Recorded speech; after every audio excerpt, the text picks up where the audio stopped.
बिस्मिल्लाहिर्रहमानिर्रहीम। अस्सलाम वालेकुम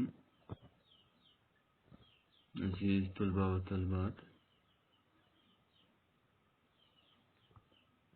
उम्मीद है कि आप खैरियत से होंगे। अज़ीज़ बच्चों, कल के लेसन में हमने डिफरेंशिएट किया था सोप्स और डिटर्जेंट को।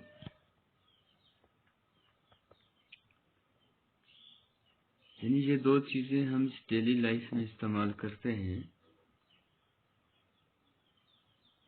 लेकिन कल के लेसन में हमने ये देखा कि सोप्स और डिटर्जेंट्स में फ़र्क क्या है। कल के लेसन से हमें ये भी मालूम हुआ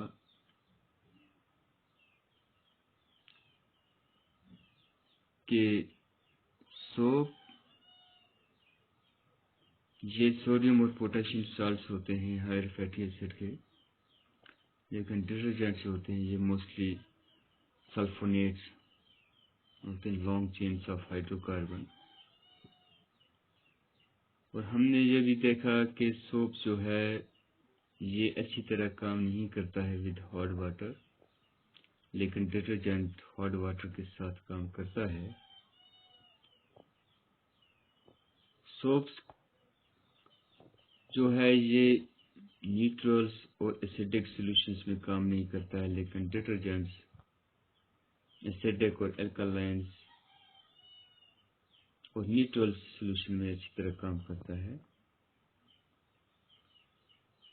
सोप प्रिपेयर किया जाता है वेजिटेबल ऑयल से, एनिमल फैट से वगैरह, लेकिन डिटर्जेंट जो है ये मैन्युफैक्चर होता है हाइड्रोकार्बन से, जो हमें कोल और पेट्रोलियम से हासिल होते हैं।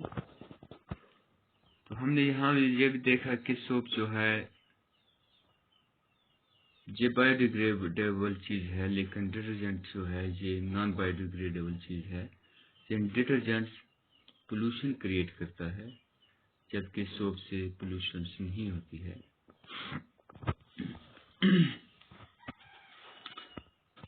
तो ये कुछ रिकैप था प्रीवियस लेसन्स का। तो डियर स्टूडेंट्स, आज के लेसन में हम एक्सप्लेन करेंगे explain the following terms: esterification, saponification, dehydration. हमें एक एक भी पूछा जा सकता है इसमें। What is esterification, what is saponification and what is dehydration, या किसी वक्त हमें पूछा जाएगा डिफाइन कीजिए डिहाइड्रेशन प्रोसेस, डिफाइन कीजिए सैफोनिफिकेशन प्रोसेस, डिफाइन कीजिए एस्टरिफिकेशन प्रोसेस। तो हाँ, यहाँ हम इसमें सबसे पहले एस्टरिफिकेशंस को समझते हैं। The reactions between a carboxylic acid and an alcohol in presence of a few drops of concentrated sulfuric acids to form ester is called esterification। यानी ये रिएक्शन जो होती है कार्बोक्सिलिक एसिड और अल्कोहल की, जब हम कार्बोक्सिलिक एसिड और अल्कोहल्स को आपस में मिलाते हैं कि इसकी मौजूदगी में किंग ऑफ एसिड यानी सल्फ्यूरिक एसिड की मौजूदगी में, तो उसी प्रोसेस को हम एस्टरिफिकेशन कहते हैं। जैसा कि यहाँ रिएक्शंस में दिखाया गया है, यानी हमारे पास इथोनिक एसिड है, ये मॉलिक्यूलर फार्मूला है इथोनिक एसिड का।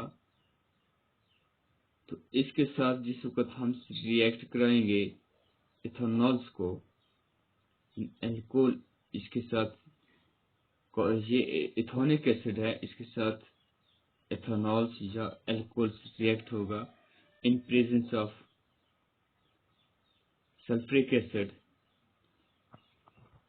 तो हमारे पास क्या बनेगा, यानी एस्टर बनेगा और वाटर बनेगा। इसी प्रोसेस को एस्टरिफिकेशन कहते हैं, इंफॉर्मेशन ऑफ एस्टरिफिकेशन। नेक्स्ट है हमारे पास सैफोनिफिकेशन। Saponification, alkaline hydrolysis of an ester to give the salt of the corresponding acid and the alcohols is called saponification. It is reverse of esterification.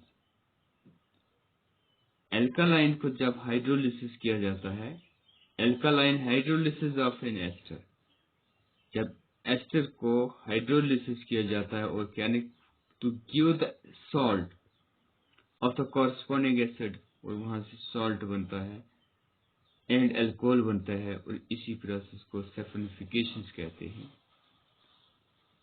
और ये हमेशा याद रखना है कि ये सैफोनिफिकेशन प्रोसेस जो है ये रिवर्स है एस्टरिफिकेशन प्रोसेस के, यानी एस्टरिफिकेशन के जो रिएक्टेंट्स होता है, जो रिएक्टेंट्स है ये सैफोनिफिकेशन का प्रोडक्ट होगा, और एस्टरिफिकेशन का जो प्रोडक्ट है वो सैफोनिफिकेशन का में रिएक्टेंट्स का काम करता है।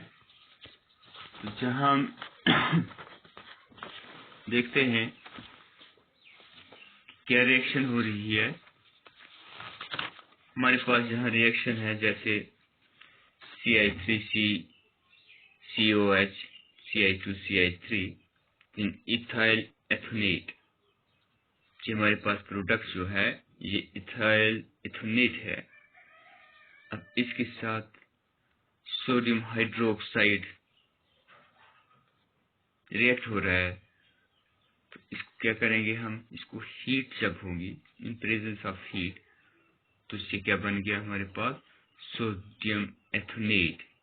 क्या बन गया, सोडियम एथोनेट हमारे पास बन गया, और प्लस हमारे पास इथेनॉल बन गया। क्या बन गया, इथेनॉल, CI3CH2OH इथेनॉल, क्योंकि फंक्शनल ग्रुप जो है ये OH है, ये इथेनॉल बन गया।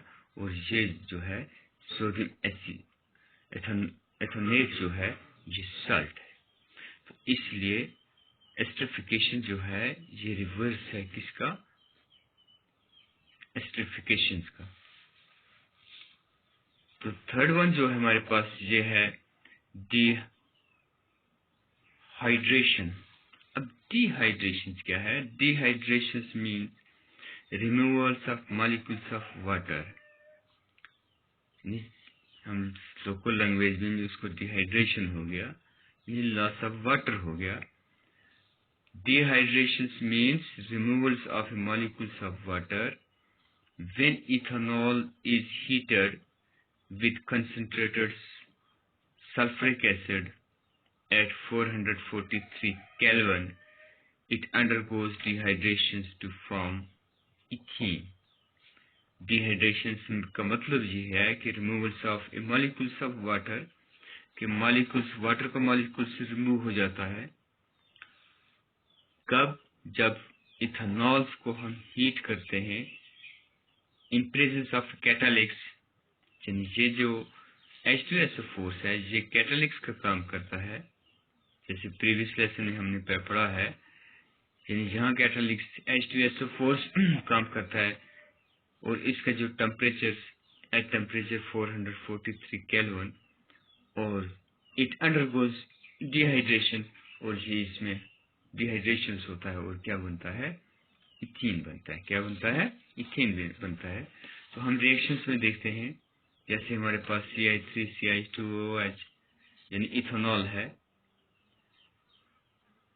अब इथेनॉल्स के साथ इथेनॉल्स को क्या करेंगे, हम हीट करेंगे, किसकी मौजूदगी में, कंसंट्रेटेड सल्फ्यूरिक एसिड की मौजूदगी में। तो क्या बनेगा, हमारे पास इथीन बन गया। क्या बन गया, इथेन यानी CH2 डबल बॉन्ड CH2 क्या बना, इथीन बना, अनसैचुरेटेड हाइड्रोकार्बन बना और प्लस क्या हो गया, हाइड्रोजन बन गया। तो डियर स्टूडेंट्स, ये आज हमारे पास 3 प्रोसेस को हमने डिस्कस किया, एस्टरिफिकेशन, सल्फोनिफिकेशन और डिहाइड्रेशन। तो इंशाल्लाह कल फिर आपकी खिदमत में हाजिर होऊंगा। तब तक के लिए अल्लाह हाफ़िज़।